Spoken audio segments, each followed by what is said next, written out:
1949 கொட்டு மழையில் சென்னை ராபின்சன் பூங்காவில் அண்ணாவின் தலைமையில் உருவான கட்சி திமுக கட்சி. துவங்கிய 3 ஆண்டுகளுக்கு பின் முதல் பொதுத் தேர்தல் அறிவிக்கப்பட்டது.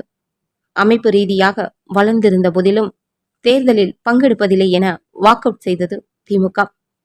தேர்தல் அரசியலில் பங்கெடுக்க தம்பிகள் சிலர் ஆசைப்பட்ட போதும் மாநாட்டிலேயே வாக்கெடுப்பு நடத்த சம்மதித்தார் அறிஞர் அண்ணா.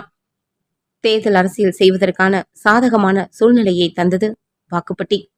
அடுத்து வந்த தேர்தலில் திமுக களம் கண்டது. அன்றிலிருந்து கருணாநிதி உயிரோடு இருக்கும் வரை அவர் போட்டியிட்ட தொகுதிகளில் கருணாநிதி அவர்களுக்கு வெற்றி முகம்தான்.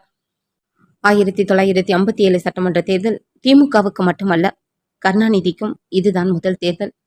குளித்தலை தொகுதியில் போட்டியிட்ட கருணாநிதி தன்னை எதிர்த்து நின்ற காங்கிரஸ் வேட்பாளர் KA தர்மலிங்கத்தை விட 8296 வாக்குகள் அதிகம் பெற்று வெற்றி பெற்றார்.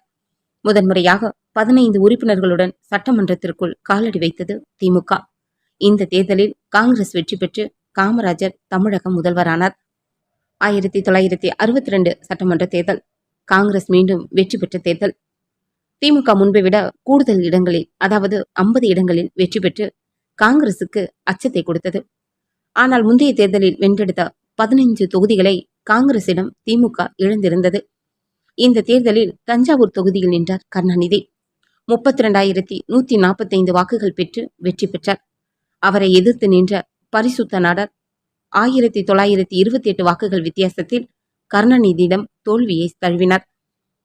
1967 தேர்தல் திமுகவை அரியணையில் அமர்த்திய முதல் சட்டமன்ற தேர்தல்.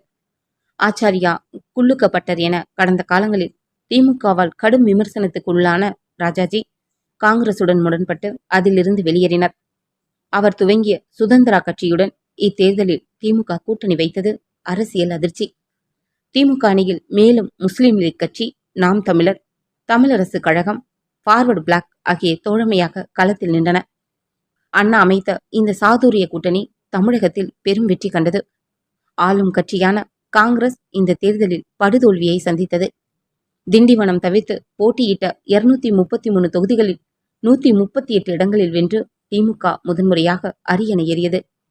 சைதாப்பேட்டை தொகுதியில் போட்டியிட்ட கருணாநிதி தன்னை எதிர்த்து நின்ற காங்கிரஸ் வேட்பாளர் விநாயகமூர்த்தியை விட 20,484 வாக்குகள் அதிகம் பெற்று வெற்றி பெற்றார். காங்கிரசுக்கு எதிரான கட்சிகளை ஒருங்கிணைத்தது. தமிழகத்தில் இந்தியை புகுத்த நடந்த முயற்சி, திமுகவின் மீதான இளைஞர்களின் ஈர்ப்பு, எம்ஜிஆர் சுடப்பட்ட சம்பவம் ஏற்படுத்திய சென்டிமெண்ட் மற்றும் இப்போது நடைபெறுவது இந்தி வேண்டும் என்பவர்களுக்கும் இந்தி வேண்டாம் என்பவர்களுக்கும் இடையே நடக்கும் தேர்தல் என திமுகவின் திட்டமிட்ட பிரச்சாரம் அக்கட்சி ஆட்சியில் அமர காரணமானது. 1971 சட்டமன்ற தேர்தல் கருணாநிதியை ஆட்சியில் அமர்த்திய தேர்தல் இது. புற்றுநோய் பாதிப்பிலிருந்து மீளாமல் அண்ணா எதிர்பாராமல் இறந்ததை அடுத்து முதல்வர் பொறுப்பேற்றார் கருணாநிதி அவர்கள். 1969 ஆண்டில் மத்தியில் காங்கிரஸ் கட்சி இந்திரா காங்கிரஸ் என்றும் தமிழகத்தில் ஸ்தாபன காங்கிரஸ் என்றும் பிளவுபட்டு காங்கிரஸில் ஸ்திரமற்ற அரசியல் சூழல் ஏற்பட்டது. இதை பயன்படுத்தி பாராளுமன்ற தேர்தலுடன் முன்கூட்டியே மாநிலத்திலும் தேர்தல் நடத்த திட்டமிட்டார் கருணாநிதி. 1971 சட்டமன்றத்திற்கு நடைபெற்ற தேர்தலில் திமுக தலைமையிலான முற்போக்கு கூட்டணியில் இந்திரா காங்கிரஸ், இந்திய கம்யூனிஸ்ட், பிரஜா சோசலிஸ்ட், முஸ்லீம் லீக், ஃபார்வர்ட் பிளாக், தமிழரசு கழகம் களத்தில் நின்றன. மீண்டும் சைதாப்பேட்டையில் நின்றார் கருணாநிதி. ஸ்தாபன காங்கிரஸ் தலைமையிலான தேசிய ஜனநாயக கூட்டணியில் சுதந்திரா கட்சி, சம்யுக்தா சோசலிஸ்ட், குடியரசுக் கட்சி, உழைப்பாளர் கட்சி உள்ளிட்டவை தோள் கொடுத்தன. முந்தைய தேர்தலில் அண்ணாவின் மேடையில் நின்று காமராஜரை வசைபாடிய ராஜாஜி இம்முறை தம் அரசியல் எதிரியான காமராஜுடன் கைகோத்து திமுகவை எதிர்த்தார். தேர்தல் முடிவு கருணாநிதிக்கு சாதகமாகவே வந்தது. போட்டியிட்ட 201 இடங்களில் 183 இடங்களை பெற்று ஆட்சி அமைத்தது திமுக. சைதாப்பேட்டையில் தம்மை எதிர்த்த ஸ்தாபன காங்கிரஸ் வேட்பாளர் ராமலிங்கத்தை விட சுமார் 13,000 வாக்குகள் வித்தியாசத்தில் கருணாநிதி வென்றார். கருணாநிதி பெற்ற வாக்குகள் 63,334. முந்தைய திமுக ஆட்சி மீது பெரிய அளவு அதிருப்தி இல்லாதது. காலம் முழுவதும் இரு துருவங்களாக நின்ற ராஜாஜி காமராஜரின் திடீர் நட்பை மக்கள் நாடகமாக கருதியது, இளைஞர்களிடையே கனனென்று கொண்டிருந்த தீவிர மொழியுணர்வு போன்றவை திமுக வெற்றிக்கு காரணங்களாக சொல்லப்பட்டன. 1977 சட்டமன்ற தேர்தல் தமிழக அரசியல் அரங்கில் புது அலை வீசிய தேர்தல் இது. திமுக, காங்கிரஸ் என அதுவரை மையம் கொண்டு இயங்கிய தமிழக அரசியல் திமுக, அதிமுக என வேறு திசையில் இன்று வரை உழல காரணமான தேர்தல் இதுதான்.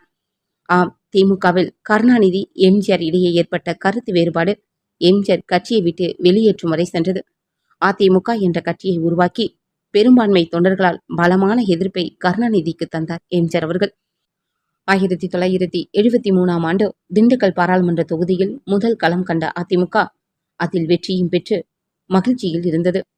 திமுகவிற்கு அது அச்சத்தை கொடுத்தது. இந்தியாவில் எமர்ஜென்சியை அறிவித்திருந்த இந்திராவின் போக்கு பரபரப்பை ஏற்படுத்திய நிலையில் 1977ஆம் ஆண்டு தேர்தல் வந்தது. திமுக ஒரு அணியாகவும் அதிமுக அணியில் மார்க்சிஸ்ட் கம்யூனிஸ்ட் மற்றும் இந்திய யூனியன் முஸ்லீம் லீக் உள்ளிட்ட கட்சிகளும் களத்தில் நின்றன. மூன்றாவது அணியாக காங்கிரஸ் இந்திய கம்யூனிஸ்டுடன் கூட்டணி கண்டது. தேர்தல் முடிவுகள் வெளியாகின. அதிமுக 130 இடங்களை வென்று முதன்முறையாக ஆட்சி கட்டிலில் அமர்ந்தது. திமுக 40 இடங்களை மட்டுமே வென்றது. திமுகவிற்கு வனவாசம் தந்ததாக அமைந்தது எம்ஜிஆரின் இந்த வெற்றி. அந்த சுனாமியிலும் கருணாநிதி தான் போட்டியிட்ட அண்ணா நகர் தொகுதியில் 43,076 வாக்குகள் பெற்று வென்றார். அதிமுக வேட்பாளர் கிருஷ்ணமூர்த்தி பெற்ற வாக்குகள் 26,638. திமுக மீதான சர்க்காரியா உள்ளிட்ட ஊழல் குற்றச்சாட்டுகள், எம்ஜிஆருக்கு ஏற்பட்ட எழுச்சி, எம்ஜிஆரின் வலுவான பிரச்சாரம் ஆகியவைதான் கருணாநிதியை வனவாசத்திற்கு அனுப்பிய காரணங்கள். 1977 தேர்தலில் தமிழக அரசியல் களத்தில் தனித்து விடப்பட்ட கருணாநிதி அடுத்த 2 வருடங்களில் இந்திராவுடன் நட்பை புதுப்பித்துக் கொண்டார். இதன் காரணமாக 1980 நடந்த பாராளுமன்ற தேர்தலில் காங்கிரஸ் திமுக கூட்டணி உருவானது. மத்தியில் வெற்றி பெற்று பிரதமரான இந்திரா யாரும் எதிர்பார்க்காத வகையில் 9 மாநிலங்களில் ஆட்சியை கலைத்தார். தமிழகத்தில் எம்ஜிஆர் தலைமையிலான ஆட்சி கலைக்கப்பட்டது. இதையடுத்து 1980 தமிழக சட்டமன்றத்துக்கு நடந்த தேர்தலில் அதிமுக கூட்டணி, திமுக கூட்டணி, ஜனதா கட்சி என மும்முனை போட்டி நிலவியது. தேர்தல் முடிவுகள் அதிர்ச்சிகரமாக இருந்தது. அதிமுக 162 இடங்களை வென்று மீண்டும் எம்ஜிஆர் ஆட்சிக்கு வந்தார். திமுக கூட்டணி 69 இடங்களை மட்டுமே வென்றது. அண்ணா நகர் தொகுதியில் போட்டியிட்ட கருணாநிதி 51,290 ஓட்டுகள் பெற்றார். அவரை எதிர்த்து போட்டியிட்ட அதிமுகவின் ஹண்டே 50,591 வாக்குகள் பெற்று தோல்வியை கண்டார். வித்தியாசம் 699 மட்டுமே. நூலிழையில் வெற்றியை தக்க வைத்துக் கொண்டார் கருணாநிதி. இந்த வித்தியாசமே மக்களிடையே கருணாநிதிக்கு இருந்த அதிருப்தியை காட்டுவதாக இருந்தது. தன்னிச்சையாக காங்கிரஸ் தமிழக அரசை கலைத்ததால் ஏற்பட்ட பச்சாதாபம், நான் என்ன தவறு செய்தேன் என உருக்கமாக மக்களிடையே கேள்வி எழுப்பிய எம்ஜிஆர் செய்த பிரச்சாரம் ஆகியவையே எம்ஜிஆருக்கு வெற்றியை எளிதாக்கியது. 1984ஆம் ஆண்டு சட்டமன்ற தேர்தல் அதிமுக அணி மற்றும் திமுக அணி என 2 அணிகள் மோதிக்கொண்ட இந்த தேர்தலின் போது அரசியல் அரங்கில் உருக்கமான பல நிகழ்வுகள் நிகழ்ந்தன. எம்ஜிஆர் உடல்நிலை பாதிக்கப்பட்டு அமெரிக்காவில் சிகிச்சையில் இருந்தார். அதிமுக இந்த முறை காங்கிரஸ் மற்றும் ஃபார்வர்டு பிளாக் உள்ளிட்ட கட்சிகளுடன் கூட்டணி அமைத்து போட்டியிட்டு 198 இடங்களை வென்றது. எம்ஜிஆர் அமெரிக்காவில் இருந்தபடியே ஆண்டிபட்டியில் போட்டியிட்டு வென்று மீண்டும் முதல்வரானார். கடந்த முறை வென்று சட்டமன்ற உறுப்பினராகி இருந்த கருணாநிதி இலங்கை தமிழர் பிரச்சினையில் தனது பதவியை ராஜினாமா செய்தார். பின் மேலவை தேர்தலில் வென்று எம்எல்சியாக இருந்ததால் இந்த தேர்தலில் போட்டியிடவில்லை. எம்ஜிஆர் உடல்நிலை பாதிப்பினால் மக்களிடையே எழுந்த சென்டிமெண்ட், இந்திரா காந்தியின் மரணம் ஏற்படுத்திய அனுதாபம் ஆகியவை அதிமுக வெற்றிக்கு முக்கிய காரணமானது.